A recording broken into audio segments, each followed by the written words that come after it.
तरी मित्रांनो, सध्या पावसाळी लाल कांद्याची लागवड सुरू आहे आणि बरेच जागेवरती पेरणी झालेली किंवा बऱ्याच जागेवरती रोप टाकलेलं आहे. बरेच लोकांनी पीक कांदा केलेला आहे. तर ह्या सगळ्या गोष्टींना मिळून एकच इलाज आहे, म्हणजे ह्याच्यामध्ये समस्या पण एकच आहे इथं आणि त्याच्यावरती उपाय पण एकच आहे इथं.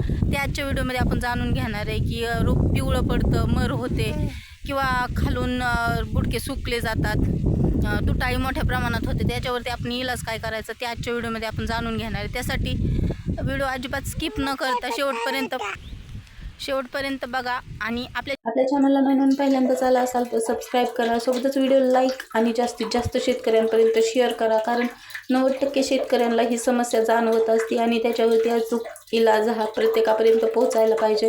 याच्यामुळे 90% लोकांना म्हणजे रिझल्ट चांगले मिळतात. तर तो उपाय कोणचा किंवा ती फवारणी कोणची ते आपण बघणार आहे. सुरुवातीला सगळ्यात पहिली गोष्ट, कांदा उगवायला 8 ते 10 दिवस लागतात.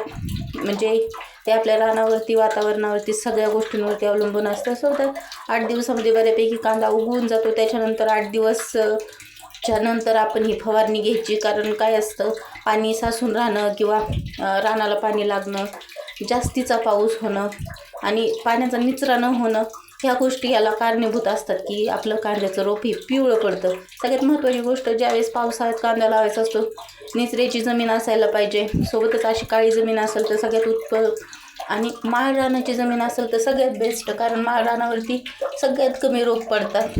हा एक अनुभव आहे माझा, कारण ज्यांचे कुणाच्या माळ रानावरती प्लॉट आहेत ते एकदम चांगल्या पद्धतीने राहतात, कमी रोगाचं प्रमाण असतं. तर कांदा उगवल्याच्या नंतर 8 ते 16 दिवसापर्यंत ही फवारणी आपण घेऊ शकतो.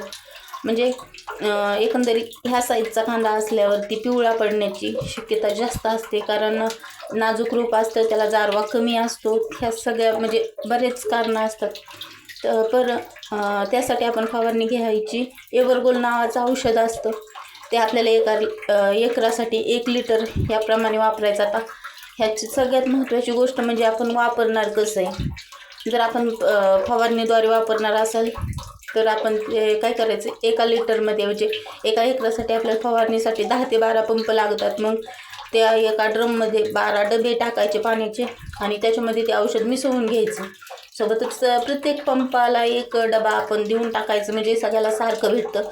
असं आपण जर बाटलीवरती माप करायला गेलो तर शेवट जास्त किंवा कमी पडतं. त्याच्यामुळे आपण डायरेक्ट असं माप काढून घ्यायचं.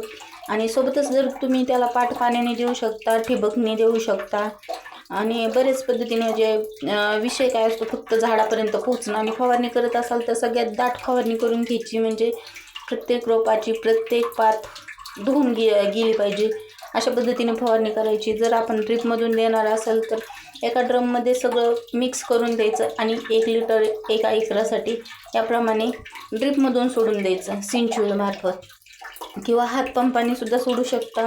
जो बॅटरी पंप असतो त्याच्यामार्फत सुद्धा बरीच लोक सोडतात.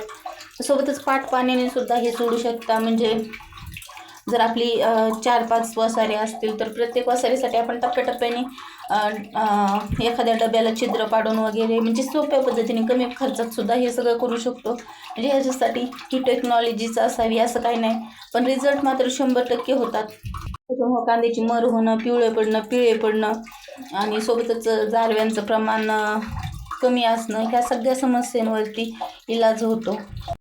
हा व्हिडिओ मी डिटेलमध्ये थोड्या कमी वेळामध्येच सांगितलेला आहे. थोडंसं ॲडजस्ट करायचा प्रयत्न करा, कारण व्हिडिओ मोठा झाला तर स्किप तर जरूर होतो.